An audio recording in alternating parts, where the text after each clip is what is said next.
de ce processus que Mahmoud Abbas, dans une lettre remise le mois dernier au président de la République française et au prince héritier d'Arabie saoudite, a pris des engagements historiques en condamnant clairement les attaques terroristes du 7 octobre, en annonçant la tenue d'élections sous un an ans en s'engageant à des réformes favorisant la déradicalisation de la société palestinienne, en affirmant que cet État de Palestine serait démilitarisé.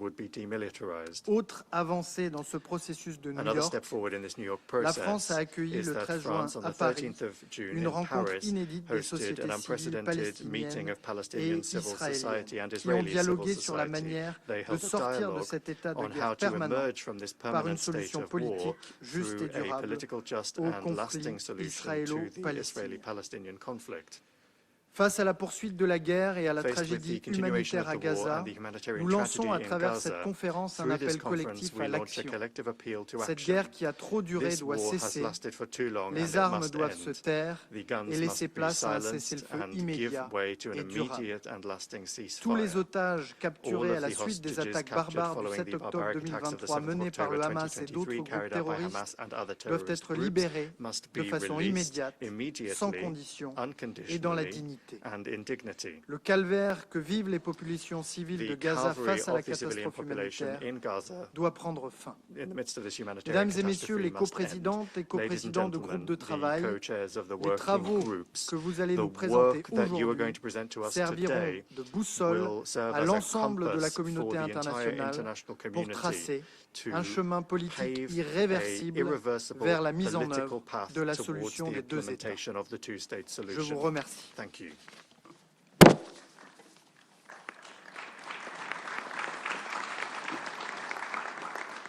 J'invite à présent son Excellence Monsieur Antonio Guterres, secrétaire général de l'Organisation des Nations Unies, à faire une déclaration.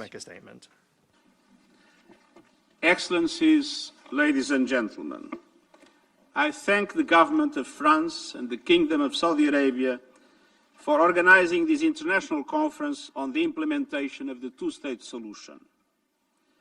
We are here today with our eyes wide open, fully aware of the challenges before us. We know that the Israeli-Palestinian conflict has endured for generations, defying hopes, defying diplomacy, defying countless resolutions, and defying international law. We know that the conflict continues to take lives, destroy futures, and destabilize the region and our world. But we also know its persistence is not inevitable. It can be resolved. That demands political will and courageous leadership, and it demands truth. The truth is we are at a breaking point. The two-state solution is farther than ever before. Excellencies, nothing can justify the horrific 7 October terror attacks by Hamas and the taking of hostages, both of which I have repeatedly condemned. And nothing can justify the obliteration of Gaza that has unfolded before the eyes of the world. The starvation of the population, the killing of tens of thousands of civilians, the further fragmentation of the occupied Palestinian territory, the relentless expansion of settlements, the surge in settler violence against Palestinians, the demolition of homes and forced displacement of populations, the changes to demographics on the ground, and the absence of any credible political solution. And the support, as expressed in a Knesset declaration voted last week, for annexing the occupied West Bank. Let's be clear. The creeping annexation of the occupied West Bank is illegal. It must stop. The wholesale destruction of Gaza is intolerable. It must stop. Unilateral actions that would forever undermine the two-state solution are unacceptable. They must stop. Excellencies, these are not isolated events. They are part of a systemic reality that is dismantling the building blocks of peace in the Middle East. And yet, precisely because of the grim realities, we must do even more to realize the two-state solution. Today's conference is a rare and indispensable opportunity. We must ensure that it does not become another exercise in well-meaning rhetoric. It can and must serve as a decisive turning point, one that catalyzes irreversible progress towards ending the occupation and realizing our shared aspiration for a viable two-state solution. The two-state solution remains the only framework rooted in international law, endorsed by the Assembly and supported by the international community.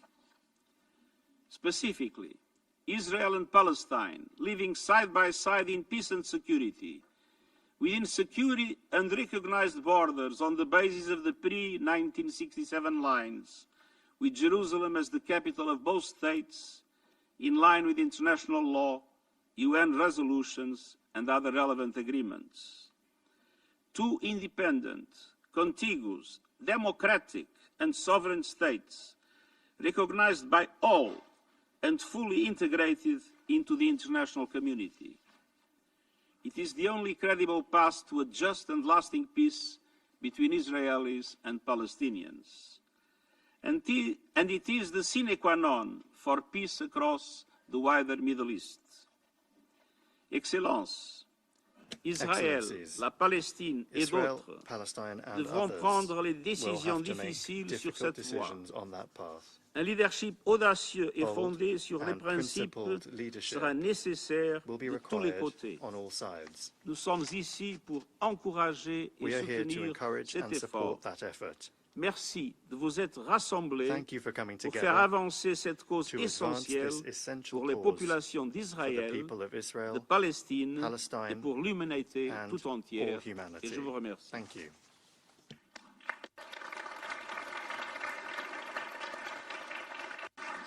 Je remercie le secrétaire général pour son intervention et j'invite maintenant Son Excellence M. Mohamed Mustafa, Premier ministre de l'État de Palestine, à faire une déclaration.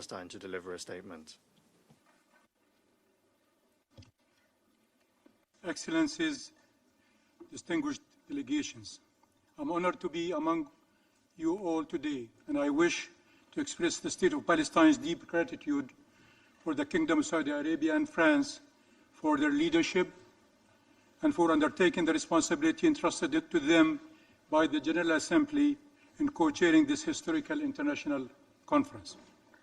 I also express our deep appreciation to the co-chairs of the working groups for their dedication, also the President of the General Assembly and all states and organizations for their contributions.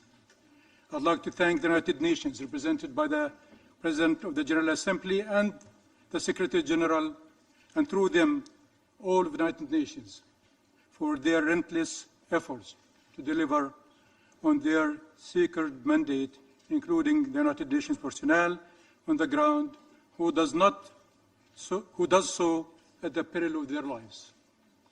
Excellencies, this conference holds a promise, a pledge to the Palestinian people that the historical injustice that befell them must come to an end. What's happening in Gaza is its latest and most brutal manifestation, and we are all more than ever compelled to act. This conference is a message to the Palestinian people that the world supports us in the realization of our rights to life, liberty, dignity in our land, and of our right to our sovereign state.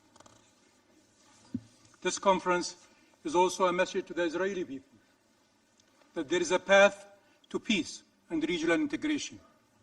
It will be achieved through our independence, not our destruction, through the realization of our rights, not their continued denial, that Palestinians are not condemned to perpetual occupation and exile, and Palestinians and Israelis are not doomed to be at eternal war, that there is another way, a better way, that leads to shared peace, shared security, and shared prosperity in our region.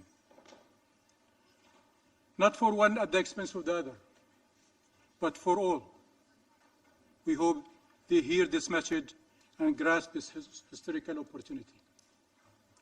For very long, the idea was to leave the matter to the parties relying solely on their goodwill. The result was entrenched occupation, an ever-worsening situation, and more violence and loss of innocent lives. The reality is that while the parties have their obligations and responsibilities, the rest of the world has also obligations and responsibilities in ensuring we achieve self-determination and just and lasting peace. Therefore, we welcome the approach taken by this conference to identify what's required from all actors and to promote concrete and decisive actions with clear mechanisms and time-bound commitments. All states have a responsibility to act now, to end the war on our people in Gaza and throughout the state of Palestine, to secure the release of all hostages and prisoners, to ensure the withdrawal of Israeli occupation forces. And we, of course, support in this regard the mediation efforts of Egypt, Qatar, and the United States, and the actions undertaken by all states to achieve these goals. The massacres and the engineered starvation by Israel must be brought to an immediate end. We all must act to reunify Gaza and the West Bank, including East Jerusalem, with no occupation, no siege, no settlements, no forcible displacement, and no annexation, and to rebuild Gaza with and for our people, end the occupation, achieve Palestinian independence, and implement the two-state solution with Palestine and Israel living side by side in peace and security towards achieving regional peace, security, and prosperity. This requires support to the Palestinian government in assuming its sole governance and security responsibilities, with regional and international support in the Gaza Strip and throughout Palestine. Hamas must end its rule of Gaza and hand over its weapons to the Palestinian Authority. And we stand ready to invite regional and international forces to be deployed in full coordination with the State of Palestine as a part of a stabilization and protection mission.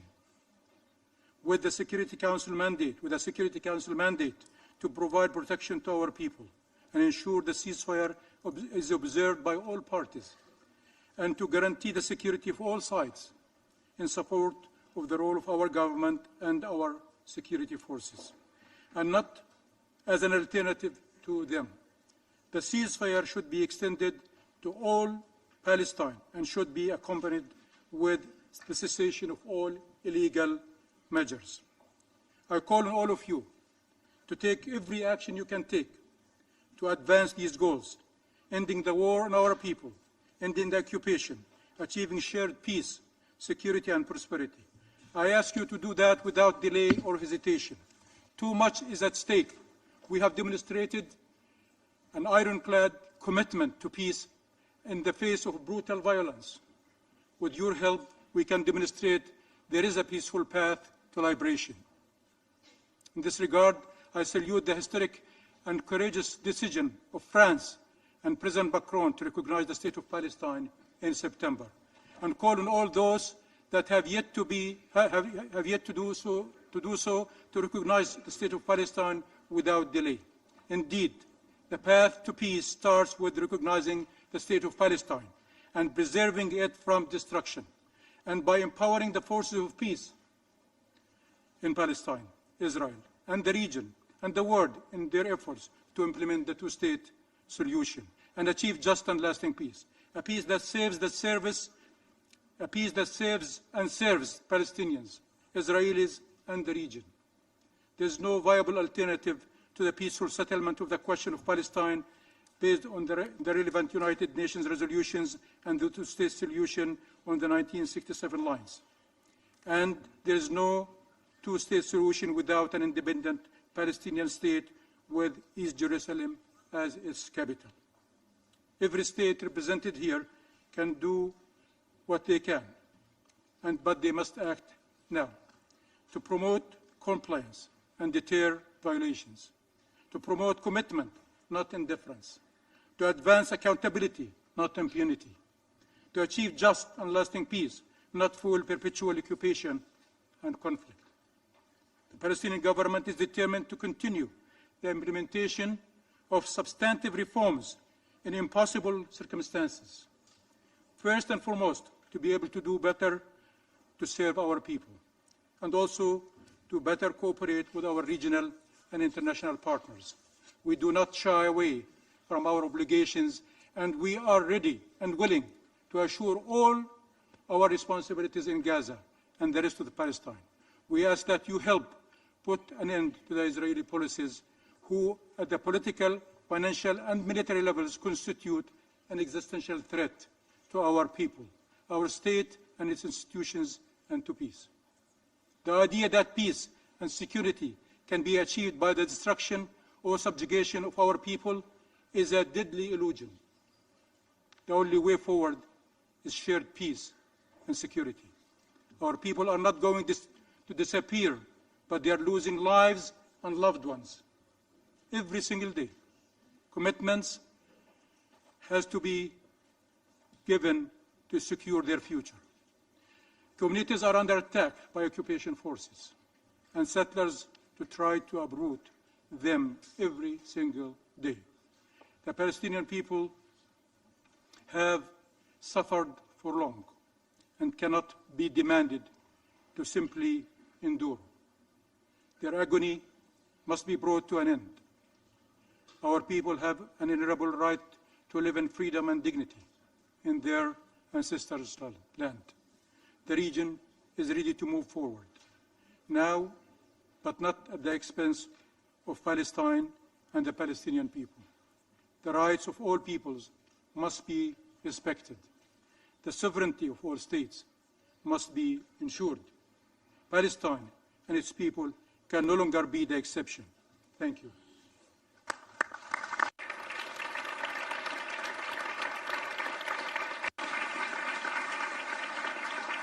Je remercie le Premier ministre de l'État de Palestine et avant de clore la première partie de la séance, nous vous proposons de vous lever et d'observer une minute de silence à la mémoire de toutes les victimes des tragédies qui endeuillent la région depuis le 7 octobre 2023.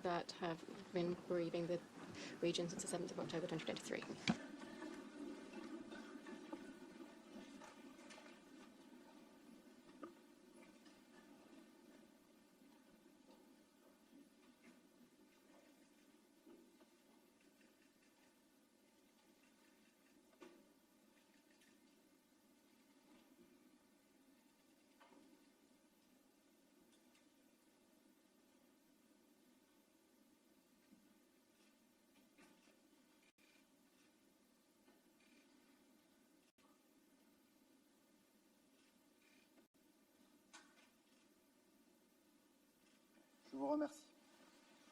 Thank you. Je remercie nos invités de nous avoir rejoints aujourd'hui à la tribune, dont la composition va être légèrement modifiée avant la première table ronde.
أصحاب المعالي والسعادة، حضرات المندوبين الموقرين، أعلن انعقاد المائدة المستديرة Your Excellencies, ladies and gentlemen, we now convene the first roundtable entitled The Case for Peace, Advancing the Two-State Solution Through Narrative Measures and International Law.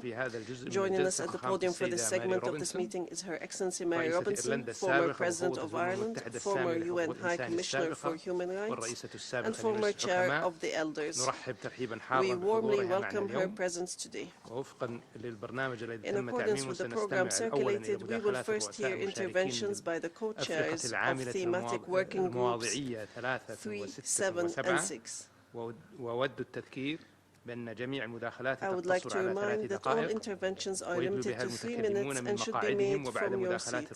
After the interventions by the co-chairs, we will hear a keynote address by our guest speaker.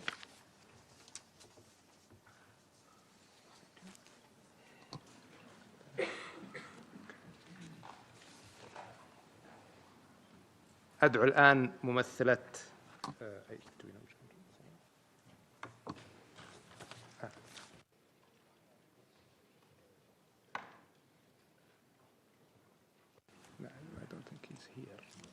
أدعو الآن ممثل الدولة I now invite the distinguished representative of Qatar, His Excellency, to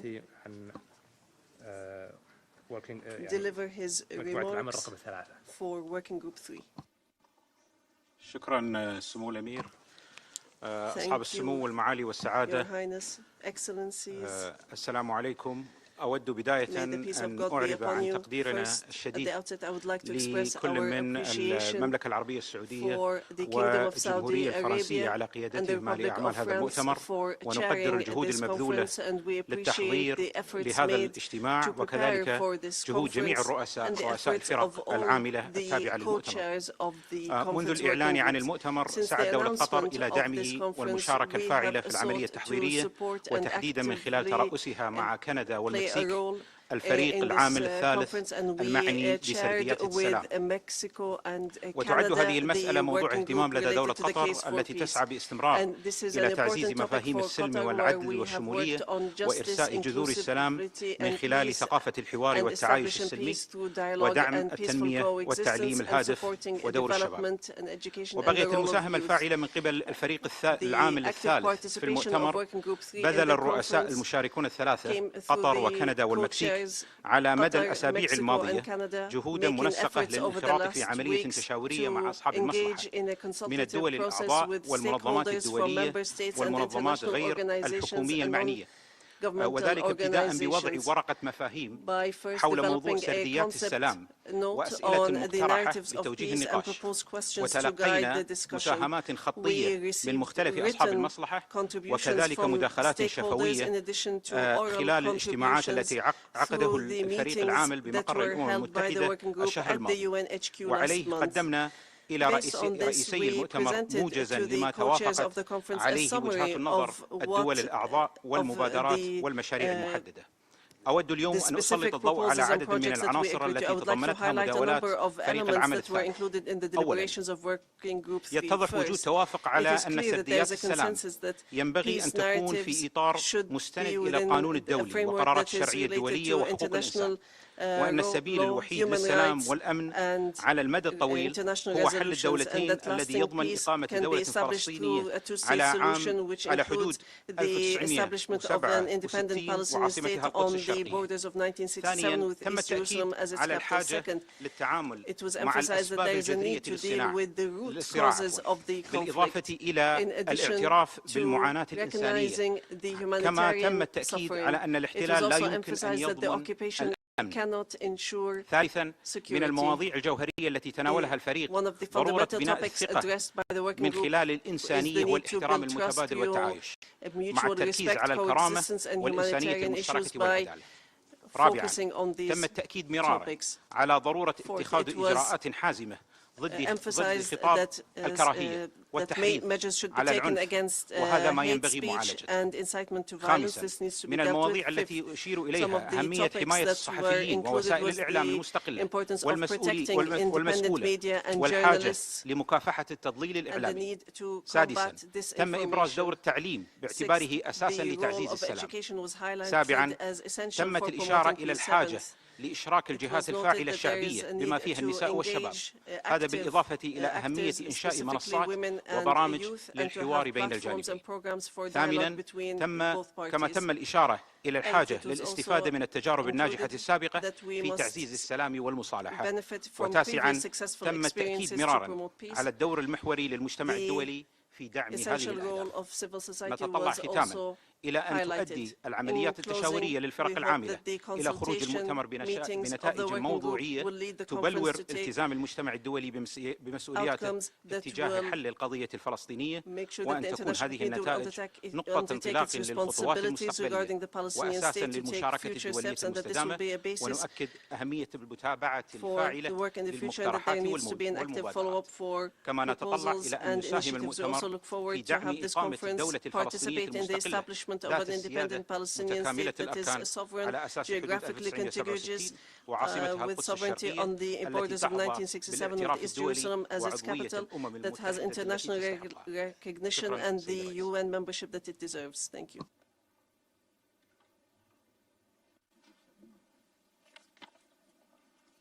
شكرا. والآن نعطي الكلمة لمعالي وزيرة كندا السيدة أنيتا. The Minister for Canada.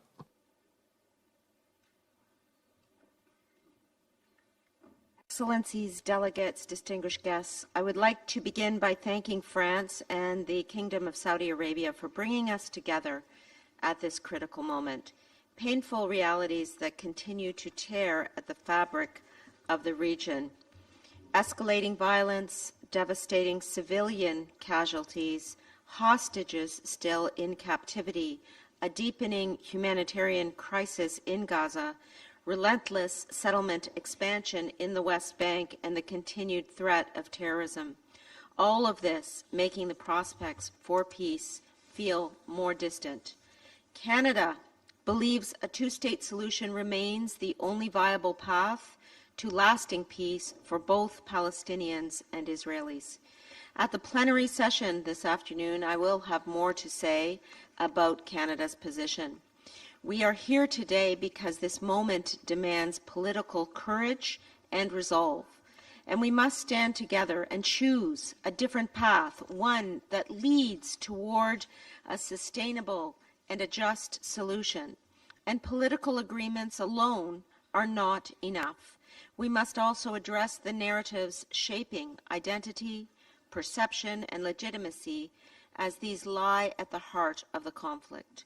As G7 President, Canada is engaging closely with regional partners, and the message is clear.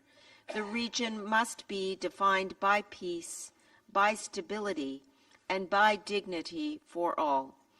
Guided by this understanding, Canada, alongside Qatar and Mexico, is co-leading this Narrative for Peace working group, aimed at building an inclusive framework grounded in dignity and coexistence. Peace is not only about borders and agreements, it is also about shared stories and understanding that humanize all sides and foster trust. Canada is committed to initiatives that amplify voices of peace, promote understanding, and reject division. We support local mediation and peace-building efforts, empower youth and women leaders, and champion press freedom and inclusive dialogue. I would like to briefly mention two other working groups at this conference in which Canada is contributing also: the security sector and humanitarian action and reconstruction groups. En tant que principal contributeur au bureau de coordinateur pour la sécurité depuis 2005, le Canada plaide en faveur d'un soutien régional coordonné, d'une gouvernance palestinienne unifiée et d'une coopération en matière de sécurité avec Israël.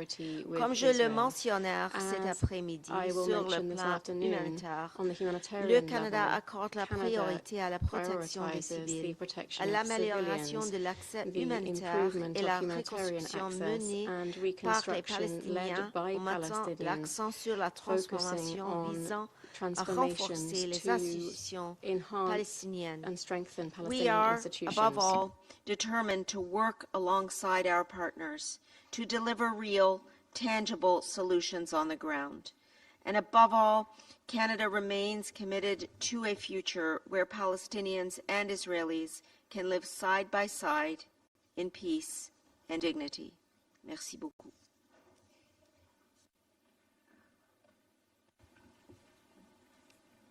أشكر معالي وزيرة خارجية كندا وأعطي الكلمة الآن لسعادة ممثل the Foreign Minister of Canada and I give the floor now to the Permanent Representative of Mexico.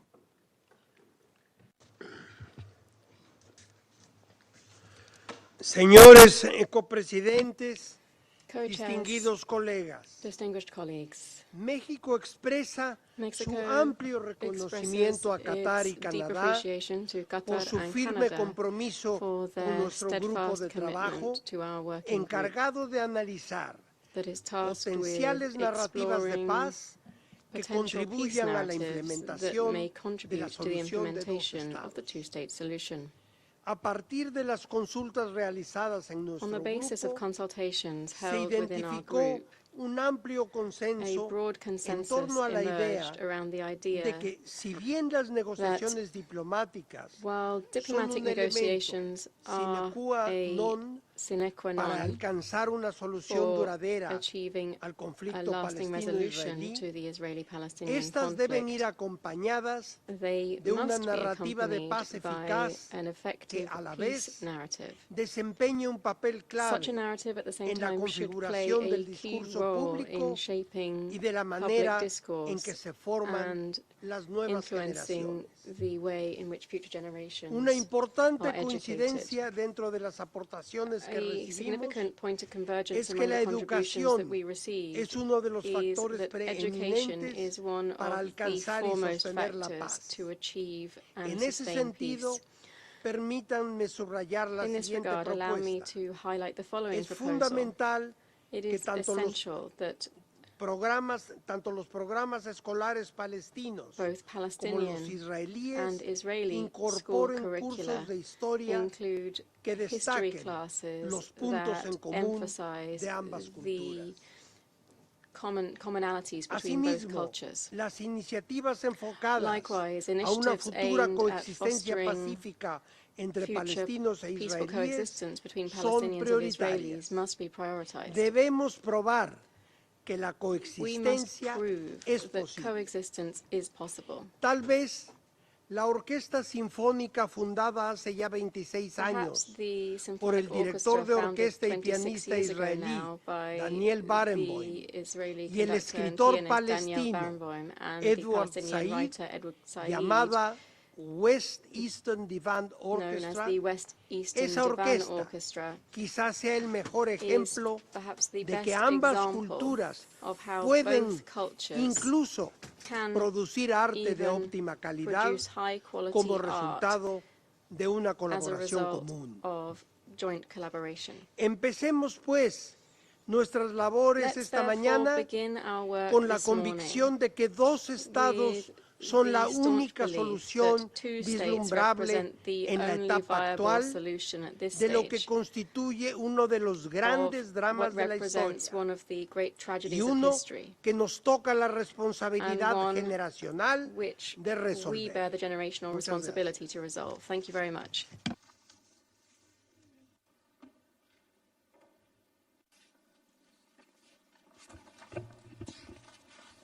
شكرا سعادتكم. والآن Thank you, Your Excellency. I now معالي وزير خارجية البرازيل invite the Foreign Minister of Brazil, الرئيس المشارك لمجموعة العمل السابعة ليتفضل بإلقاء the co-chair of Working Group 7 to deliver his remarks.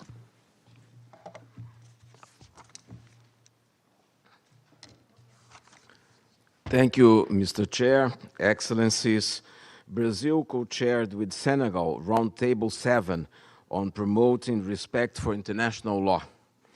The ordeal Palestinians face stands as a test to our collective commitment to international law, humanitarian law, and human rights.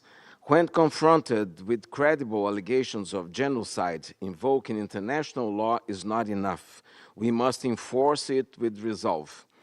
Last year, the International Court of Justice laid out clear guidelines on how states must fulfill their obligations regarding the unlawful occupation of Palestine.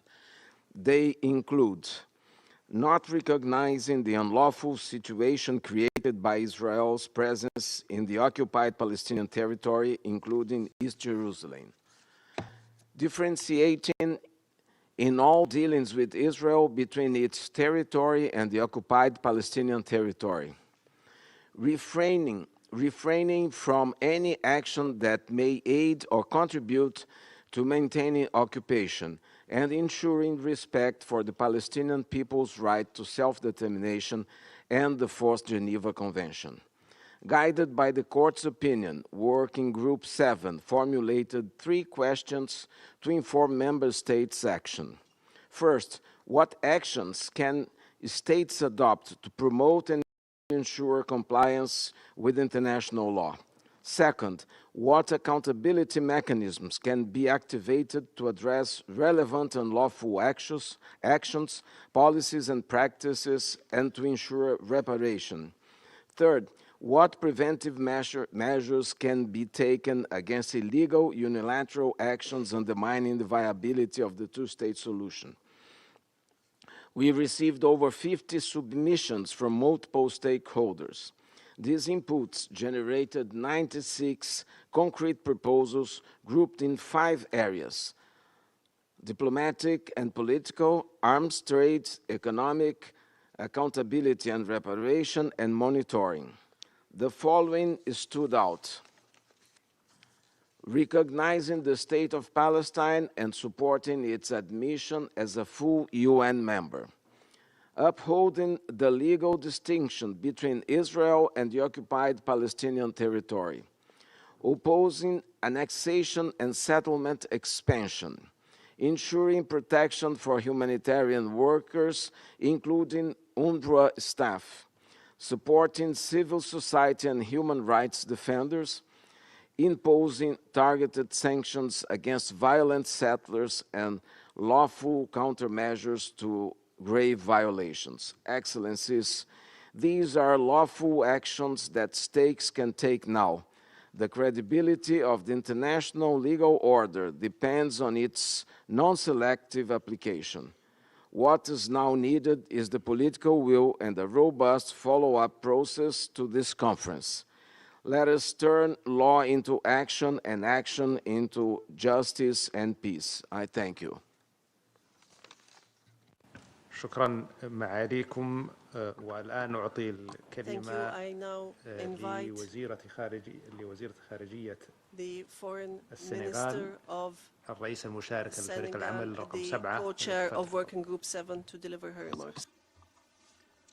Excellencies, ladies and gentlemen, C'est avec un sens aigu des responsabilités que je me tiens aux côtés de mon homologue du Brésil pour présenter les résultats du groupe de travail 7. Sans plus tarder, je vais évoquer les propositions reçues pour les 4 autres domaines d'action.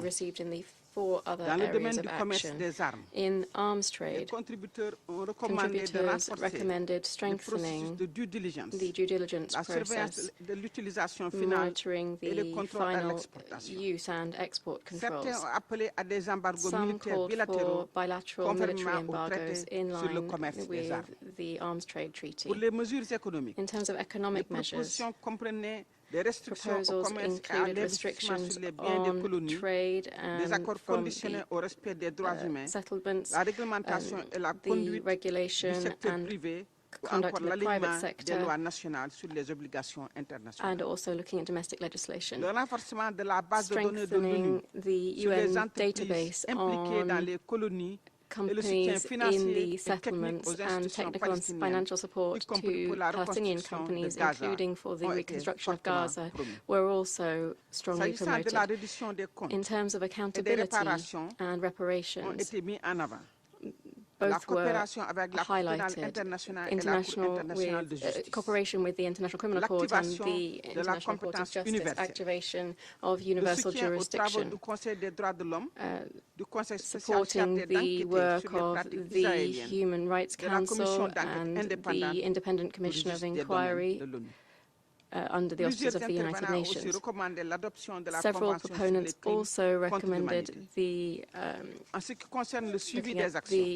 Convention on Crimes Against Humanity. In terms of monitoring, one of the main proposals made was resolving in the 12 months after the conference the voluntary reports describing the measures taken to implement international measures and to implement the results of the conference. Excellencies, ladies and gentlemen, the restitution exercise is never easy, particularly in such a short time. Therefore, we would like to thank all of the parties that contributed to this process, which was inclusive and exhaustive in nature. The proposals that we received reflect a broadly shared understanding that of the erosion of international law in the occupied Palestinian territory, and the fact that this is a legal failure, but also a moral and political one. It also reaffirmed a principles-based position, which is of the primacy of law over might. This proposal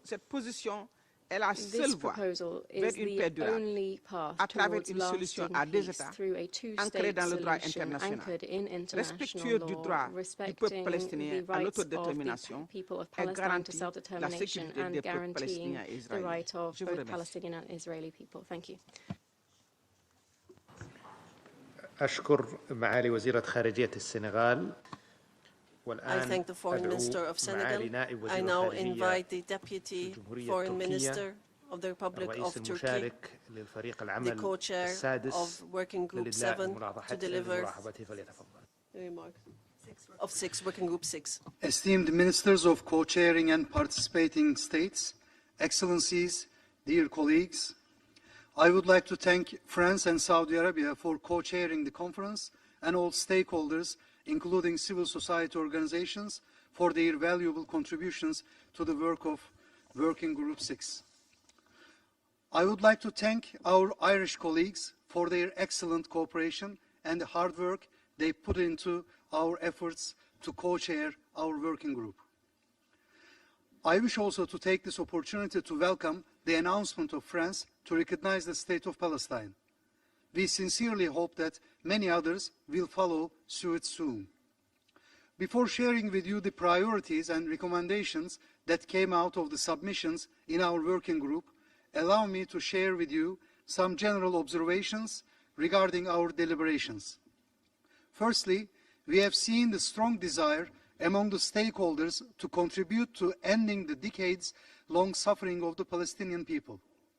Contributions received highlighted the areas where concrete action is needed to realize this vision.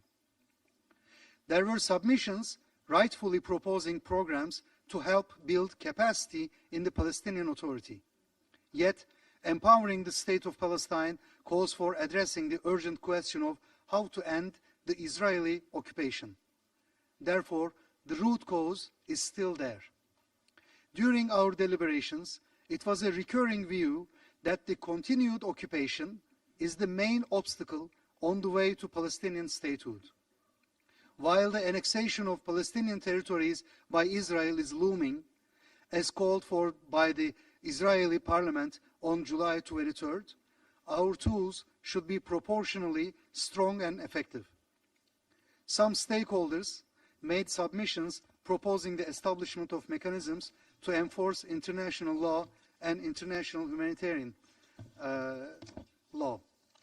We also observed that the addition to the dire humanitarian situation in Gaza, illegal settlements, confiscation of land, house demolitions by Israel in the West Bank, including East Jerusalem, also call for urgent action. Some stakeholders emphasized that measures, including sanctions, should be imposed against settlers in the occupied Palestinian territory. Israel may also be subjected to coercive measures as it is the enabler of the illegal settlements. The acts of Israel to displace, dislocate and expel Palestinian people from their homeland should be prevented without any delay. We cannot envisage the state of Palestine without the Palestinian nation. The core priorities that came out of the submissions can be listed as follows. First, implementation of the two-state solution. Second, recognition of the State of Palestine and the admission of the State of Palestine as a full member in the UN. Third, humanitarian and reconstruction efforts in Gaza. Fourth, institutional development. Fifth, halting settlement expansion and forced displacement. 6, accountability and the rule of law. 7, civil society engagement. 8, security guarantees for both people. The submissions send a clear message. The international community must act urgently and decisively to preserve the two-state vision, to uphold legal and humanitarian principles, and to move beyond expressions concerned to activating mechanisms of accountability. Thank you. I thank the representative of Turkey, and I now invite Her Excellency Emma Higgins, Minister of State at the Department of Public Expenditure, Infrastructure, Public Service Reform and Digitalization of Ireland, and co-chair of Working Group 6. Excellencies, delegates, distinguished guests, I would like to begin at the outset by thanking France and Saudi Arabia for all of their work to date, and to all of the co-chairs and their teams for all of their work, including our own team in Ireland. I'd also like to thank Minister Yilmaz and express my appreciation to Turkey for their excellent cooperation. I'm delighted that former President of Ireland, Mary Robinson, is here with us today, and I thank her for her decades of dedication to the protection of human rights. This conference, delegates, is an opportunity. It's an opportunity to bring a renewed sense of urgency and to demonstrate a spirit of shared responsibility for seeking a political situation to this absolutely devastating conflict. The humanitarian situation in Gaza has reached new depths of despair and new depths of misery. Mass starvation is now spreading right across the population, and that is an affront to our collective humanity. We need to see an immediate ceasefire, we need to see an immediate release of hostages, and we need to see massive humanitarian aid into Gaza at scale.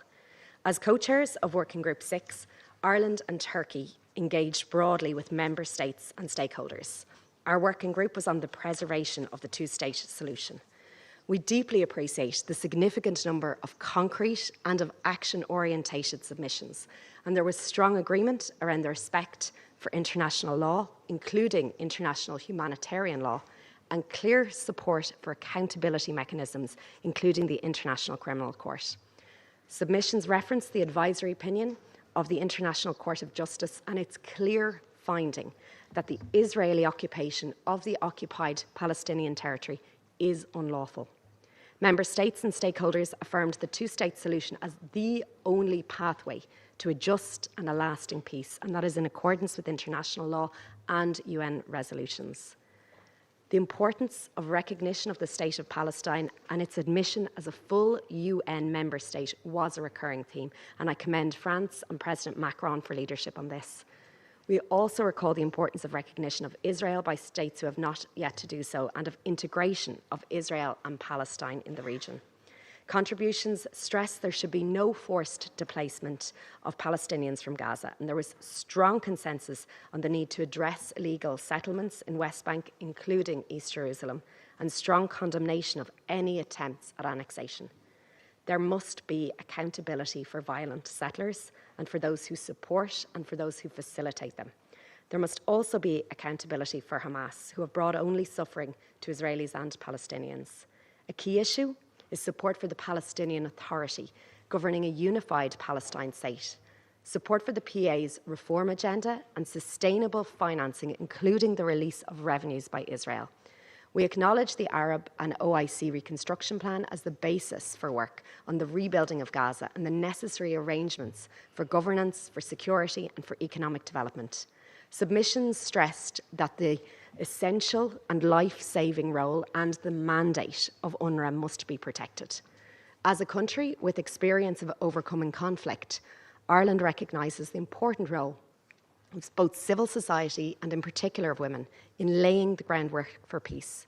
We must create the conditions and the space for voices from different perspectives to be heard in safety and in respect. We must now seize this opportunity to end the devastating cycles of violence and make good on our commitments to implement once and for all the two-state solution in the interests of both Israelis and Palestinians. Thank you.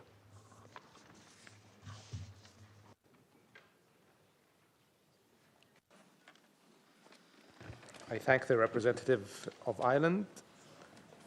لقد استمعنا إلى الرؤساء المشاركين المدربين. We have heard from the co-chairs scheduled to speak under Round Table 1. It is now my honor to invite our guest speaker, Her Excellency Mary Robinson, former President of Ireland, former UN High Commissioner for Human Rights, and former Chair of the Elders, to deliver the keynote address on law, legitimacy, and the long arc of peace. Excellencies, ladies and gentlemen, it's an honor to speak to you today as a member of the Elders, the group of independent leaders founded by Nelson Mandela in 2007. I'd like to thank the co-chairs, France and the Kingdom of Saudi Arabia, for convening today's conference and for the invitation. Since the Elders' founding, we've worked to support a peaceful and just resolution of the Israeli-Palestinian conflict. I share the anger and despair felt by so many around the world who feel powerless to stop the atrocities we are witnessing in Gaza. The level of human suffering and destruction is unconscionable. Occupation and violence have reached new depths of inhumanity over the past 2 years, from the horrific Hamas attacks of the 7th of October 2023 and the taking of Israeli hostages, to Israel's collective punishment of Palestinians in Gaza, including indiscriminate bombardments, repeated mass displacement, and the use of starvation as a weapon of war. International norms and standards are being abandoned and openly scorned. This conference must be a turning point towards a different future. As political decision makers, you have the power and responsibility to compel a change of course. It's time for collective action, starting with recognition of the state of Palestine as a transformative step that should be taken now.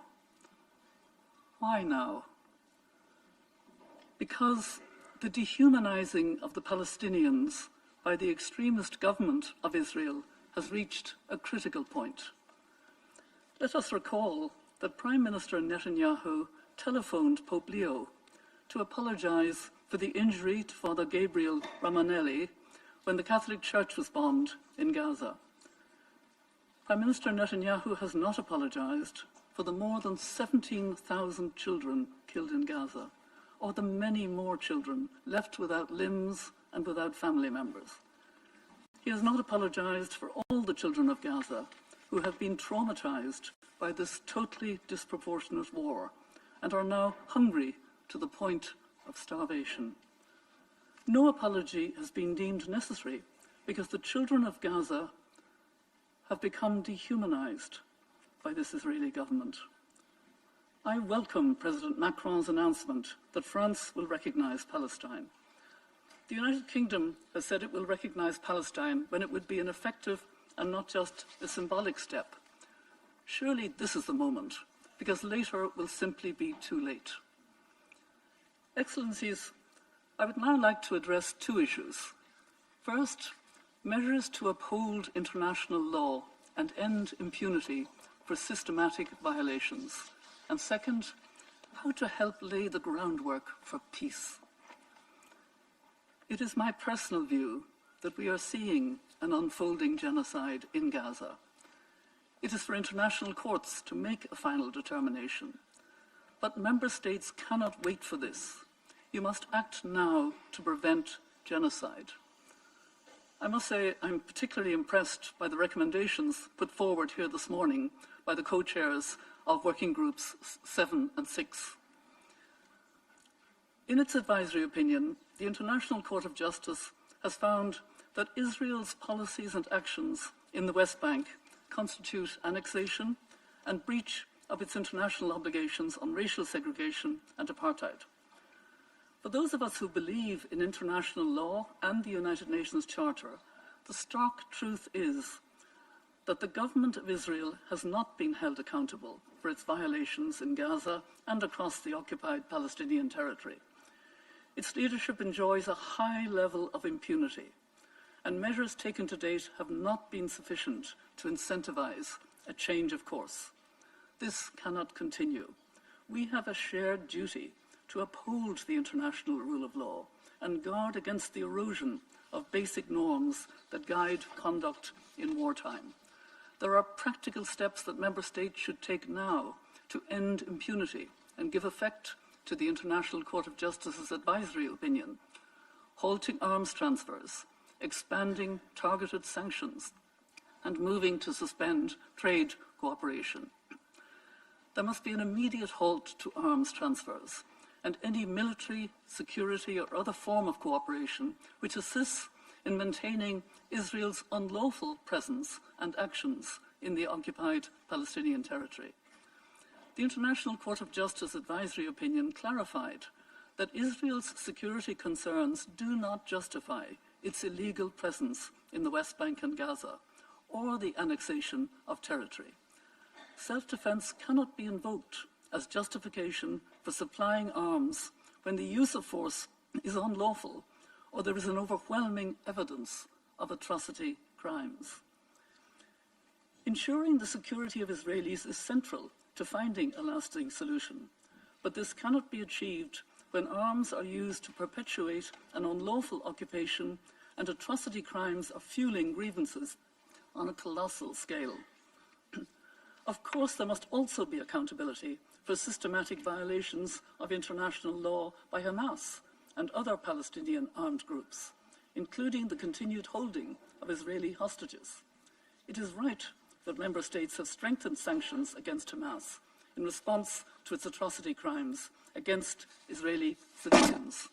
The right of the Palestinian people to resist an unlawful occupation can never justify targeting civilians in Israel. Member states should also act collectively to expand targeted sanctions against the Israeli leaders responsible for systematic violations of international law in Gaza and the West Bank. I commend the governments of Australia, Canada, New Zealand, Norway, and the United Kingdom for imposing targeted sanctions in response to the dangerous rhetoric of some Israeli ministers. To achieve greater impact, governments must work together to build on this and put in place a robust set of targeted sanctions. Sanctions should continue to be strengthened against violent settlers and non-state entities funding and supporting illegal settlements. But let us be clear, it is the government of Israel that is driving settlement creation and expansion. This is not a recent initiative of a few extremist ministers. It is an enterprise that has been advanced by successive Israeli governments over many decades in clear violation of international law. Member states should expand sanctions and other measures in response to the announcement of new settlements, such as the recent revival of the E1 settlement plan, which would sever the West Bank in two. It's also high time for member states to cease any assistance to or trade with illegal settlements. I particularly welcome the recent decision of my own country, Ireland, to advance legislation on this. I urge other states to follow suit. All existing and future trade cooperation with Israel should be reviewed with a view to suspension. Maintaining preferential trade access in such a context cannot be justified. It is deeply disappointing that European Union members have still taken no collective concrete action in response to Israel's persistent violations of Article 2 of the EU-Israel Association Agreement. Excellencies, measures to end Israel's impunity, including the ICC arrest warrants, which should be enforced, are not anti-Semitic. They are a necessary response to actions of the government of Israel, which are opposed by many sections of Israeli society. The elders stand in solidarity with the growing number of Israelis who both want the hostages to be released by Hamas and the humanitarian crisis and war in Gaza to end. We are seeing acts of extraordinary courage from Israelis and Palestinians who have suffered deep trauma and loss, but who are challenging extremist narratives within their own societies, recognizing the humanity in each other, and working to forge a common vision of a shared future. Just today, 2 Israeli human rights organizations, B'Tselem and Physicians for Human Rights, have issued reports saying Israel is committing genocide against Palestinians in Gaza, and Western countries have a legal and moral duty to stop it. Creating the conditions of peace requires challenging the dehumanizing rhetoric and incitement on both sides that fuels hatred and legitimizes violence. Women have a particular role to play in peace building. In Northern Ireland, they came out of their housing estates and reached across the divide. Women are likewise at the forefront of many of the peace efforts in Israel and Palestine, leading civil society initiatives and creating partnerships for peace. At the political level, the Arab OIC plan for Gaza's reconstruction and recovery offers a pathway that can pave the way for a fully sovereign, unified Palestinian state, with an end to occupation and all forms of violence against civilians as part of a sustainable 2-state solution. Articulating this path in a way that engages both Israelis and Palestinians on the viability of an alternative, secure and hopeful future is essential. The arc of peace is indeed long in this region, but with collective action to apply international law, it bends towards justice. Thank you.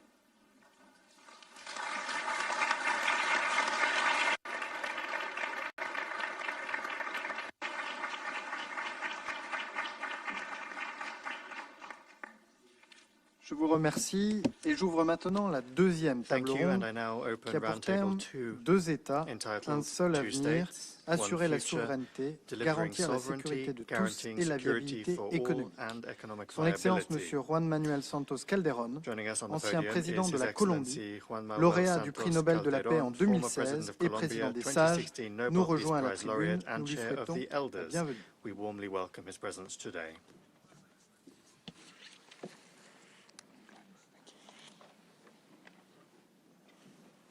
Nous entendrons d'abord les interventions des coprésidentes et coprésidents des groupes de travail thématiques 1, 4 et 2. Immédiatement après, nous entendrons une allocution de notre invité.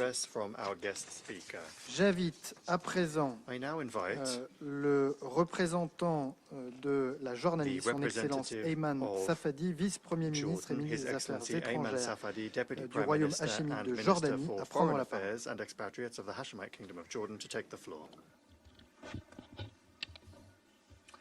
Thank you so much, Excellencies, dear friends. Allow me to start by thanking our co-chairs, His Highness Prince Faisal and His Excellency John Noel Barrow, for their leadership and for their commitment and for their relentless effort to bring us together today in what is clearly an extremely important event to express our commitment to lasting and comprehensive peace in the region.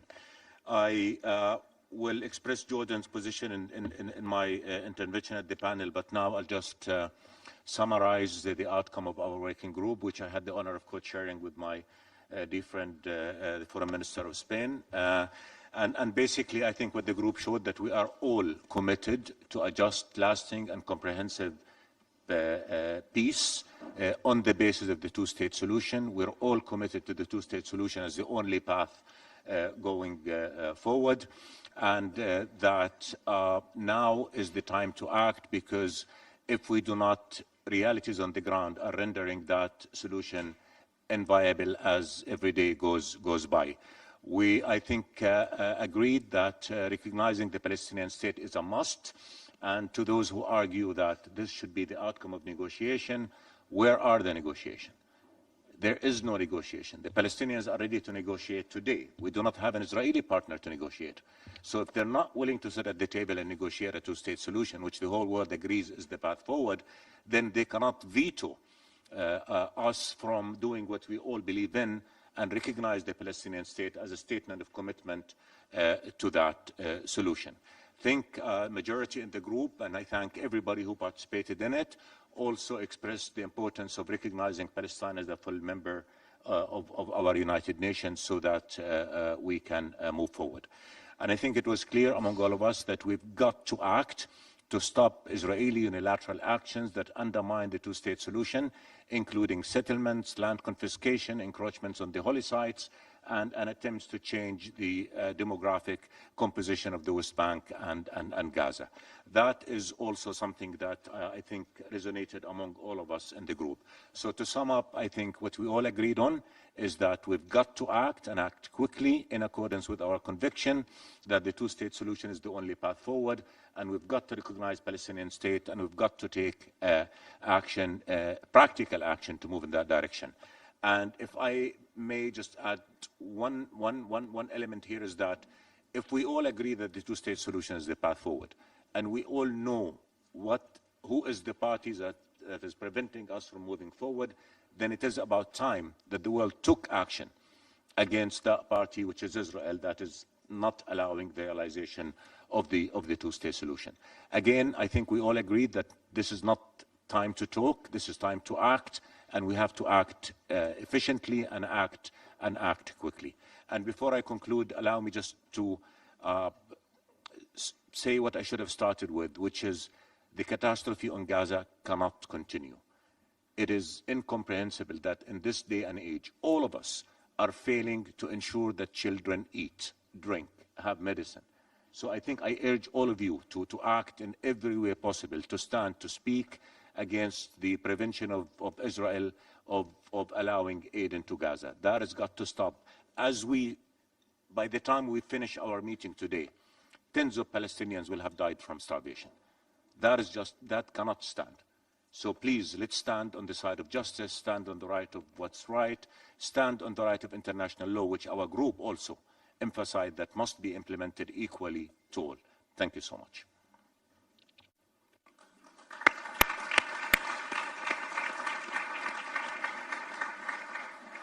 Je remercie son Excellence Ayman Safadi et j'invite à présent le représentant de l'Espagne, son Excellence José Manuel Alvarez, ministre des Affaires étrangères de l'Union européenne et de la coopération de l'Espagne, coprésident du groupe de travail numéro 1, à prendre la parole. Thank you very much. I commend Franz Faisal and Jean-Noël Varro for the work that they are doing, and of course my good friend Ayman Safadi that has co-chaired this group. I will continue in Spanish. Hoy seguimos avanzando en lo que es la única senda posible hacia la paz en la región para que no vuelva a repetirse un ciclo de violencia como el que estamos viviendo actualmente, que es el peor del conflicto más antiguo que tienen las Naciones Unidas sobre la mesa. Quiero recordar que la primera misión de paz de la historia de esta organización fue precisamente en Palestina, y aquí seguimos en una situación más grave que nunca. En estos momentos tenemos decenas de miles de muertos, más de 100.000 heridos, y tenemos que trabajar para la implementación de los dos estados, que es la única forma de trabajar por la paz definitiva en Oriente Medio. El grupo de trabajo que he copresidido con el ministro Safadi ha dejado claro que no cabe volver a la situación de status quo anterior al 7 de octubre. Tenemos que concretar la solución de los dos estados. Esa es la única vía posible y el objetivo de esta conferencia.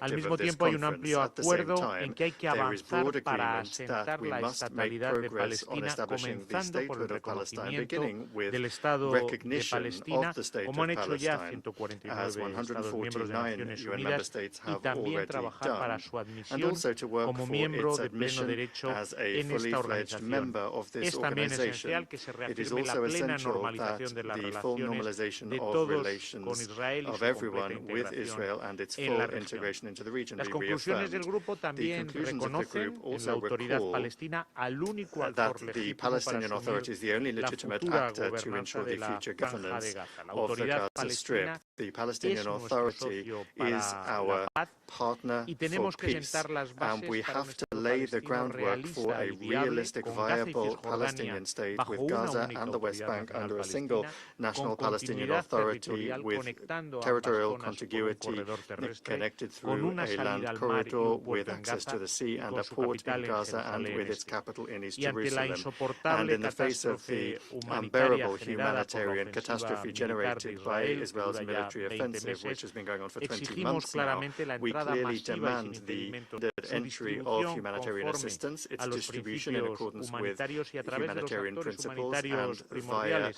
que key son en primer lugar humanitarian las Naciones actors, Unidas first and y su foremost the agencia United y muy Nations and its especialmente agencies, and UNRWA. in particular Y finalmente UNRWA. recordamos la And necesidad de lastly, cumplir con we el derecho recognize the need internacional y el to derecho comply with internacional humanitario, international law and con las international resoluciones del humanitarian Consejo law, de Seguridad with de las resolutions of Naciones the United Unidas, Nations con la Security opinión Council, consultiva del with the Tribunal advisory Internacional opinion of the de Justicia International Court del of pasado 19 Justice de of the julio de 19th of July 2024 y no 2024, podemos and aceptar we cannot decisiones accept unilaterales que unilateral obstaculicen la decisions viabilidad that de esta obstruct the solución viability a of dos this estados. two-state No solution. podemos aceptar la We violencia cannot de los accept colonos, no podemos settler aceptar los violence, we cannot desplazamientos accept forzosos forced displacement, sucesivos y en caso successive de que waves haya of una forced violación del displacement, and marco if there legal que is a nosotros violation mismos of the legal nos hemos framework votado that y we que nos ourselves have obliga a voted todos, for, también a and which Israel, is se binding debe de upon all of exigir us and also on claramente la Israel, responsabilidad then correspondiente. the relevant Muchas responsibility gracias. should be pursued. Thank you very much.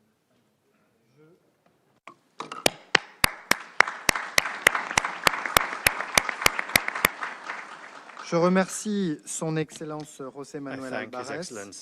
J'invite à présent le représentant de la Norvège, son Excellence Espen Barth Eide, ministre des Affaires étrangères de la Norvège, coprésident du groupe de travail numéro 4, à prendre la parole.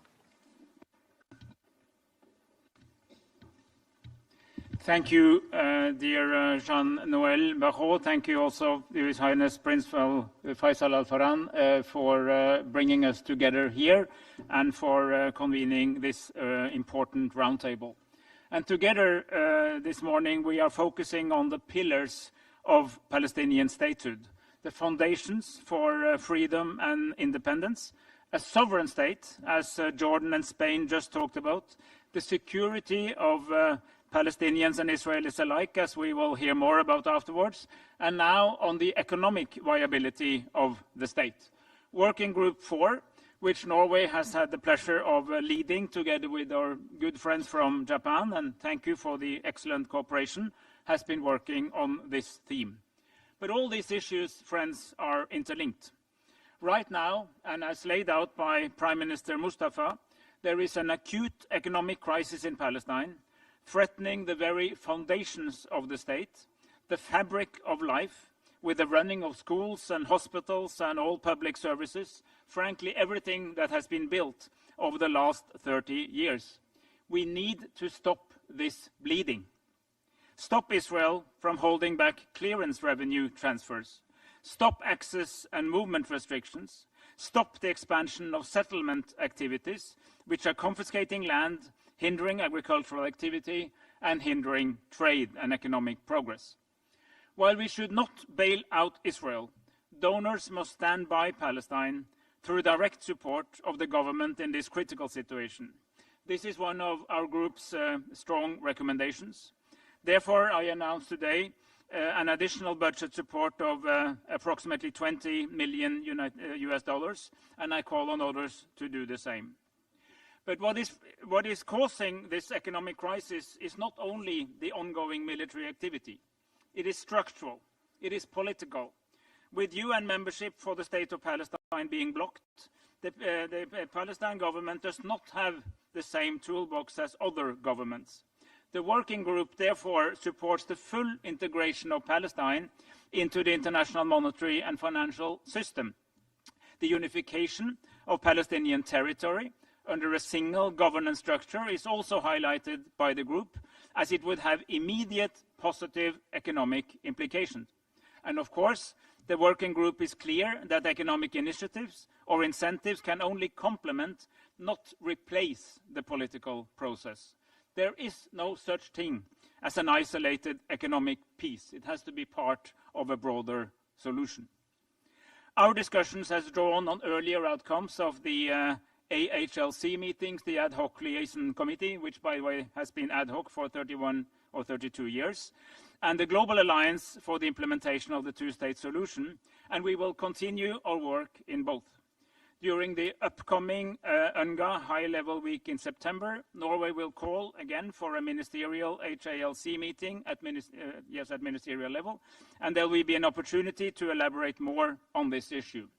And before I end, Chair, I would like to associate myself completely with the point just made by my good friend Ayman Safadi, the Foreign Minister of Jordan, that a key message from this conference has to be that absent any real negotiations, we cannot allow the continuation of the Israeli veto.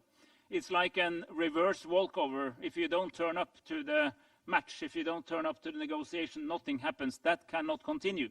Israel, of course, is a sovereign nation with right of full responsibility of its recognized territory, but it cannot have a veto over the lands that it illegally occupies. Here, the international community, the world, has a voice, and we must stand together to use that voice to make a clear statement with both all the political implications and all the practical detail that that entails. And thank you for the attention.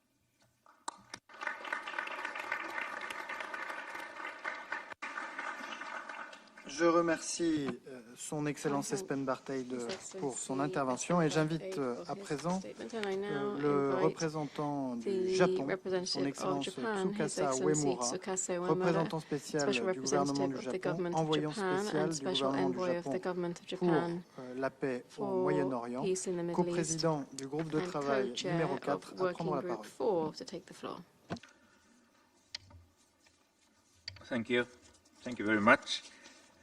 First, we'd like to express our sincere gratitude to France and Saudi Arabia for leading this high-level conference. And also, we appreciate many meaningful contributions made by all member states and international organizations.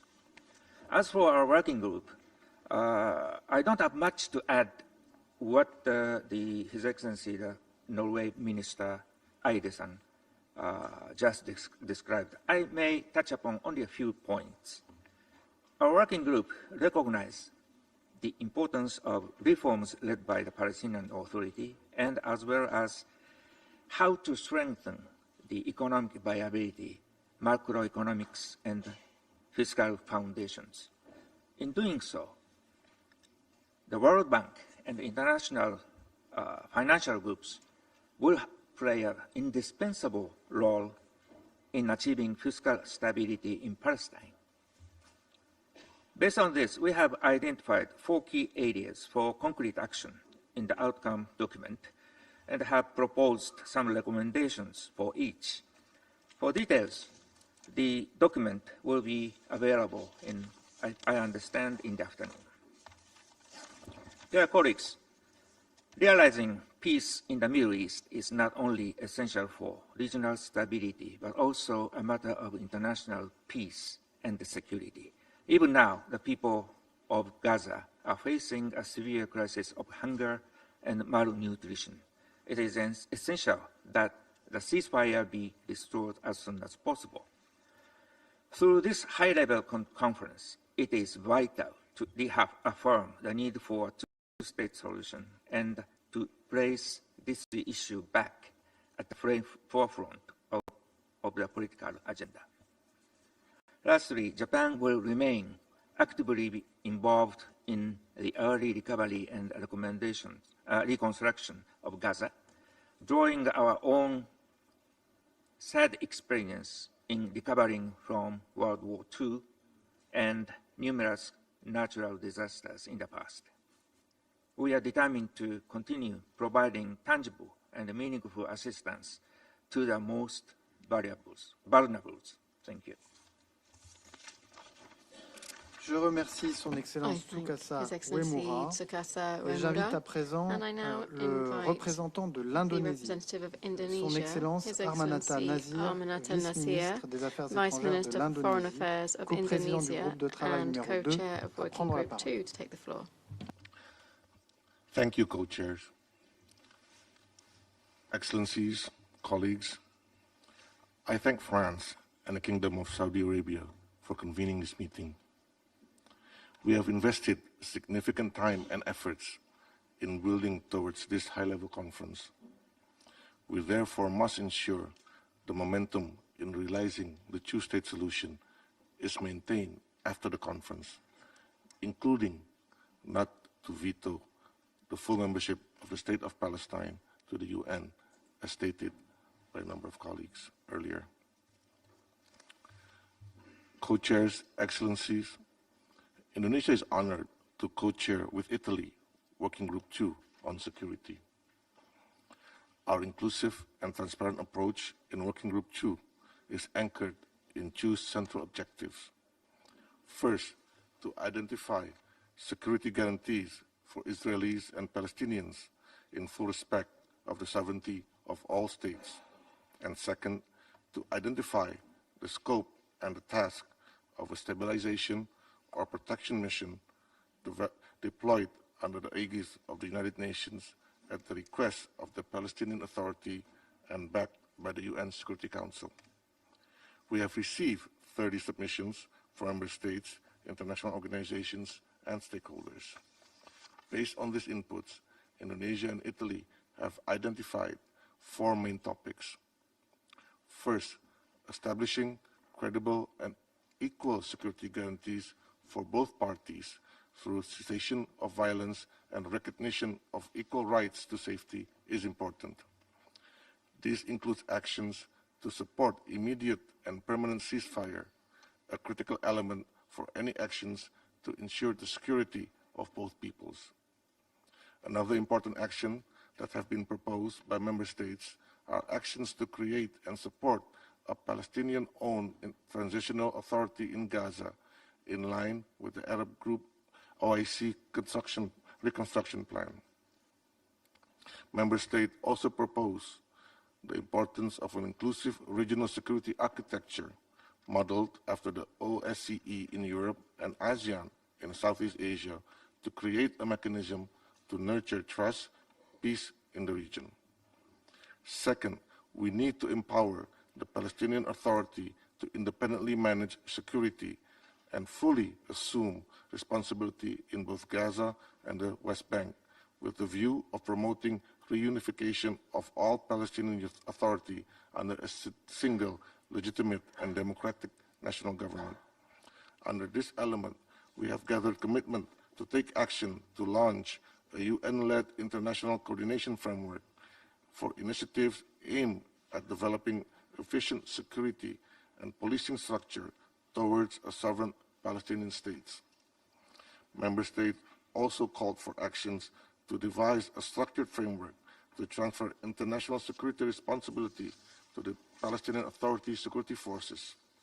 This includes actions to support the Palestinian Authority to maintain a base-level security on the ground and to ensure the safe passage of humanitarian aid.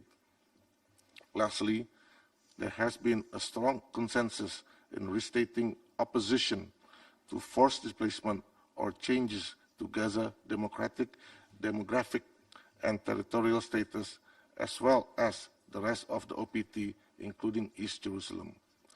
These actions are aimed to ensure a physical and normative space for the two-state solution to materialize. The 2 other elements will be presented by my fellow co-chairs from Italy. Before I conclude, however, I would like to take this opportunity to congratulate France for its leadership and courageous decision to recognize the State of Palestine. At a time when persuasion fails to persuade parties to stop actions that are clearly in violation of various international law, only concrete action within one's own power and international law is needed to show the right path. Indonesia urges other countries and leaders that have not to take this momentum towards our goal in two-state solution by following the example of France. I thank you.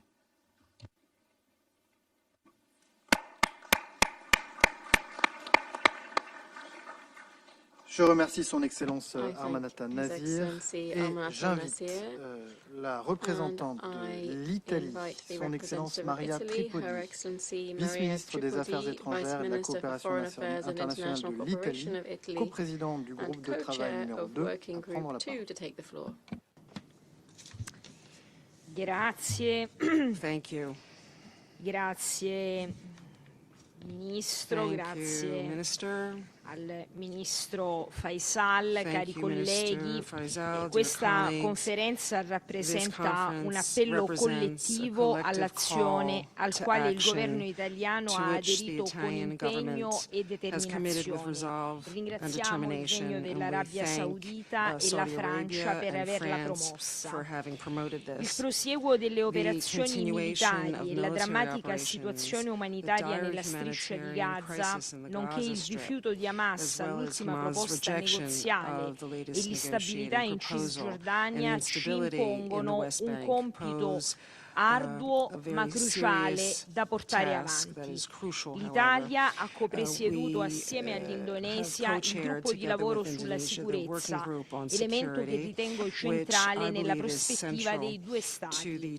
Rispondere alle esigenze di sicurezza degli israeliani come dei palestinesi è il prerequisito di ogni progresso sul piano politico e il perno della stabilizzazione regionale. Voglio ringraziare tutti gli Stati membri, l'Unione Europea, la Lega Araba, la società civile, nonché l'autorità palestinese per i preziosi contributi, ben 30, che ci ha fatto pervenire al nostro gruppo di lavoro. Abbiamo subito concordato con gli amici indonesiani un assunto di base. Come non ci può essere pace senza sicurezza, non ci può essere sicurezza senza pace. Per questo motivo il terzo argomento che abbiamo deciso di trattare è la costruzione della fiducia tra israeliani e palestinesi, nella consapevolezza che una solida architettura di sicurezza trova fondamento nella politica, nelle intese e nei negoziati e non solo sugli assetti militari. Un obiettivo ambizioso ma non irrealizzabile, come ha dimostrato l'efficace dispiegamento della missione civile europea Yubam Rafa durante il cessate il fuoco.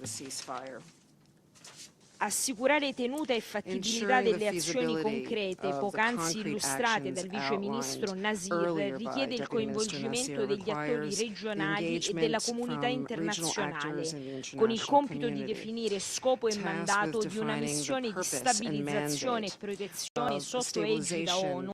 Il quarto e ultimo tema affrontato dal gruppo di sicurezza riguarda i meccanismi di protezione internazionale e il ruolo delle Nazioni Unite. Il consenso di entrambe le parti, l'invito dell'autorità palestinese e il fondamento di una risoluzione del Consiglio di sicurezza sono i parametri fondamentali di un'eventuale missione di stabilizzazione a Gaza e il monitoraggio in Cisgiordania. Il lavoro condotto con l'Indonesia e con gli Stati membri del gruppo è stato orientato ad elaborare una strategia per fasi con l'individuazione di obiettivi di breve, medio e lungo termine, nell'ottica di assicurare flessibilità al lavoro e tenendo sempre conto dei possibili sviluppi sul terreno. Siamo pronti a lavorare con l'Indonesia e con gli altri Stati membri per l'attuazione delle azioni identificate. I nostri obiettivi immediati sono il cessate il fuoco e l'accesso umanitario, il rafforzamento istituzionale della capacità di sicurezza dell'autorità palestinese sono un ulteriore obiettivo di breve termine. L'Italia crede fermamente che la soluzione a due Stati sia il punto d'incontro tra le esigenze di sicurezza di Israele e le legittime aspirazioni del popolo palestinese. Proprio da una striscia di Gaza libera da Hamas e riunificata riconciliata con la Cisgiordania sotto l'autorità palestinese rafforzata e riformata, potrà prendere avvio un autentico percorso di ricostruzione in linea con quanto proposto dal piano arabo su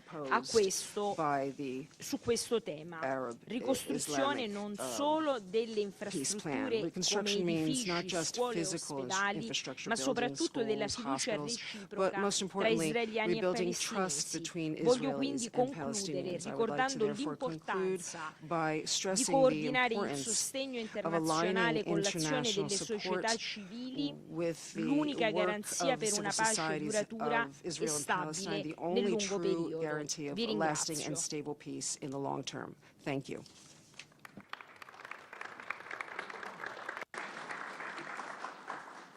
Je remercie son Excellence Maria Tripodi pour son intervention. Nous avons entendu les coprésidentes et coprésidents qui devaient s'exprimer à la deuxième table ronde. J'ai maintenant l'honneur de convier l'invité de la deuxième table ronde, son Excellence M. Juan Manuel Santos Calderón, ancien président de la Colombie, lauréat du prix Nobel de la paix en 2016 et président des Sages, a prononcé le discours principal sur le thème « Instaurer la paix, règlement politique, sécurité partagée et prospérité économique au service prosperity. Excellencies, ladies and gentlemen, it is an honor to address this conference today in my capacity as Chair of the Elders, and would like to thank the conference co-chairs for the opportunity to speak to this distinguished audience. Recognition of the State of Palestine can be a transformative step towards peace at a time when the region is consumed by terrible war. I encourage the remaining UN member states who have not already done so to take this step now. I commend President Macron for announcing that France will recognize Palestine. I urge the United Kingdom, a country for which I have a special gratitude for its support of the Colombian peace agreement and as penholder in the Security Council, to join France in leading the way. I took this decision in 2018 as President of Colombia. I did so not to favor one side over the other, but to help create a level playing field, convinced then as I am now, that it is for the best in the long run, also for the Jewish people, for whom I have always expressed admiration and respect. Unfortunately, I cannot say the same for the current Israeli government. As I said at the time, just like the Palestinian people have a right to build an independent state, the people of Israel have a right to live in peace next to their neighbors. Now, it is more important than ever to achieve this, following the horrific Hamas terror attacks against Israeli civilians on 7th of October 2023, and the current government of Israel's atrocity crimes against Palestinians in Gaza that we are all witnessing today. In words and deeds, Prime Minister Netanyahu's government openly expresses its intent to prevent a Palestinian state ever coming into existence. It is pursuing a greater Israel through the destruction of Gaza, an illegal settlement expansion, and annexation of the occupied West Bank and East Jerusalem. At this crucial moment, recognition of the State of Palestine by even more countries would send a clear signal to the Israeli people that this expansionist agenda will never be accepted by the international community, and it does not serve their true interest. I urge member states to stand with the many, many Israelis who reject this dangerous path and who understand that their own security depends on the security and self-determination of Palestinians. Some will always make the argument that the time is not yet right. At this critical juncture, the case for recognition has never been more pressing. The time is now. Recognizing Palestine along pre-1967 lines can be a catalytic act towards the vision of two states with a shared future, if there is sustained political commitment to follow through on its implementation. This is about the core principles of justice and self-determination. Recognition should not be linked to negotiations between the conflict parties. Israel does not have the right to veto Palestinian self-determination or statehood. Nor should recognition be linked to governance reform or the form that a sovereign unified Palestinian state will take. These are separate issues from statehood itself. The question of when and how Hamas should disarm or be disarmed is, with no doubt, critical. I know from my own experience of ending a more than 50-year-old war in Colombia how delicate but essential such a process can be. The disarmament of Hamas will need to be addressed as part of a process towards a lasting political settlement that ends the occupation and ensures security for both people. For Hamas to have any political future, it must be willing to reconcile under the umbrella of a revitalized Palestinian Liberation Organization based on fundamental commitments, including recognition of Israel along pre-1967 lines and an end to attacks against civilians. Like any other state, the state of Palestine must have full control of its own borders, territory, and security arrangements. A two-state solution will not be viable or sustainable if Palestinians are offered a reduced form of statehood that falls short of full sovereignty. For too long, the security of the occupying power, Israel, has been prioritized over the security of Palestinians. This is obvious from the continuous flow of arms to Israel, while the civilian population of Gaza suffers endless bombardments and a siege that has led to an imminent man-made famine. Distinguished co-chairs and distinguished delegates, I know from my country's own experience of conflict with the FARC and other armed groups that it can seem easier to wage war than to make peace. But such intractable conflicts can never be resolved by military means alone. Today, I urge you all to take a firmer stand against military aggression in Gaza and the West Bank, but also in the wider region. The situation remains extremely fragile following the military strikes against Iran by Israel and the USA, which deliberately derailed progress towards a political solution to the Iran nuclear threat and led to a dangerous escalation. It is vital to preserve space for political dialogues on this issue. European governments should negotiate a delay to the UN sanctions snapback deadline, and Iran should restore the International Atomic Energy Agency access.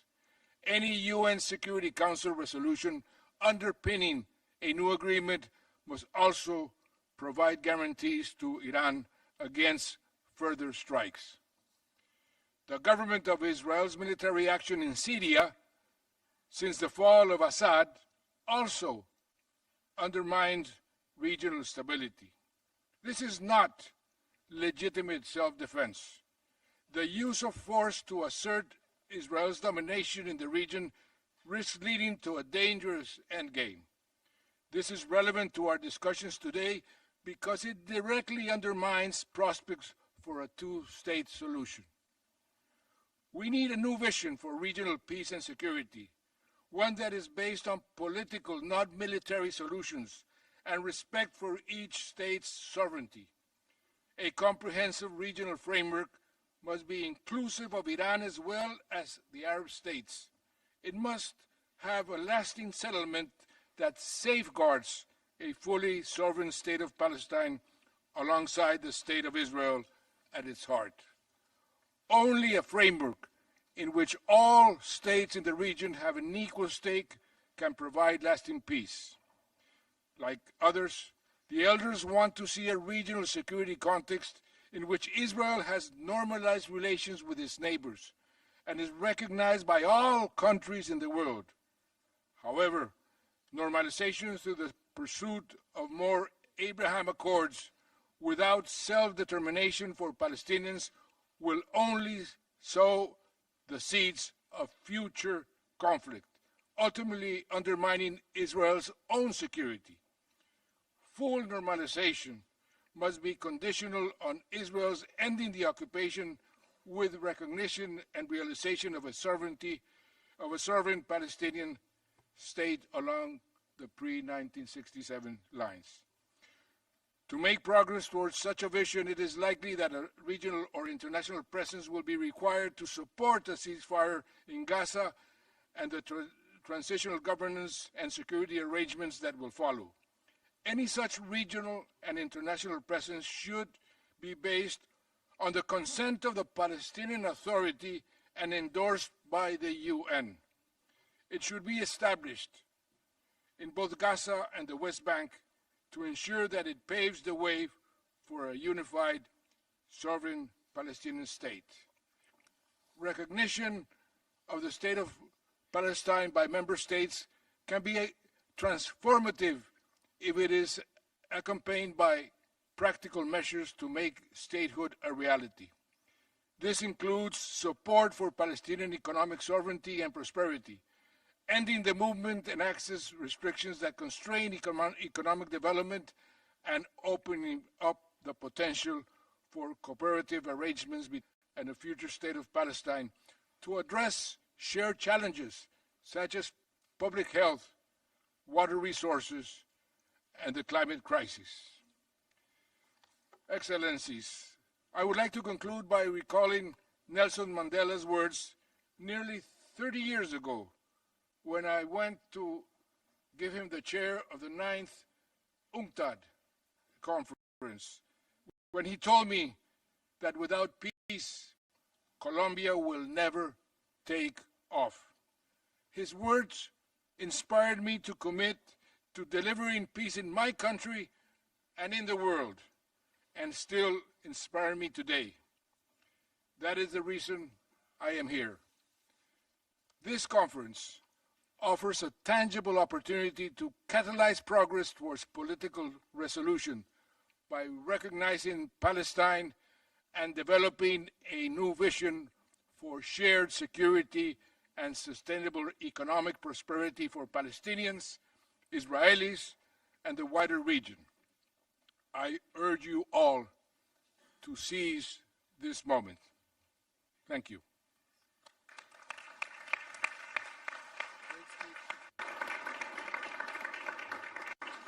Je remercie son Excellence Monsieur Juan Manuel Santos Calderon. Merci. أعلن انعقاد المائدة المستديرة الثالثة بعنوان من المنقاض إلى التجديد إعادة بناء الحياة والوفاء بوعد الاستقلال وبناء مستقبل من السلام والأمن والرخاء المشترك. وينضم إلينا على المنصة صاحب السمو زيد رعد الحسين مفوض السابق للرئيس السابق. ونرحب ترحيبا حارا بالحضور معنا ونستمع أولا إلى مداخلات الرؤساء المشاركين والفريقين العاملين الموضوعيين 5 5 and 8.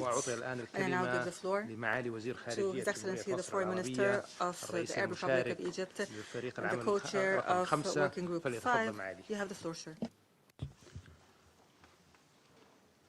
بسم الله الرحمن الرحيم. سمو الأمير فيصل بن فرحان وزير خارجية المملكة العربية السعودية، معالي السيد جون نويل بارو وزير خارجية الجمهورية الفرنسية، سمو الأمير رعد، أصحاب المعالي والسعادة، اسمحوا لي بداية أن أعبر عن الامتنان الكبير لمشاركتكم في اجتماع اليوم الذي نستهل به مؤتمر التسوية السياسية السلمية للقضية الفلسطينية وتطبيق حل الدولتين.